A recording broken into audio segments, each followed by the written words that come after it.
Okay, hello all. Today I want to share how to cleaning the grinder. First, you open the cover bin. See this? Twist it to the unlock symbol. Then pull the cover bin out. Okay, here you can see the cover.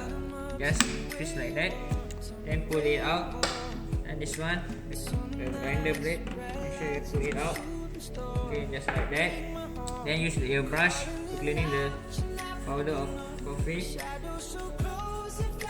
And cleaning it until all the coffee bean powder is clear from the grinder. Okay, this is how we do cleaning the grinder. Then we can put it back. Make sure you put it.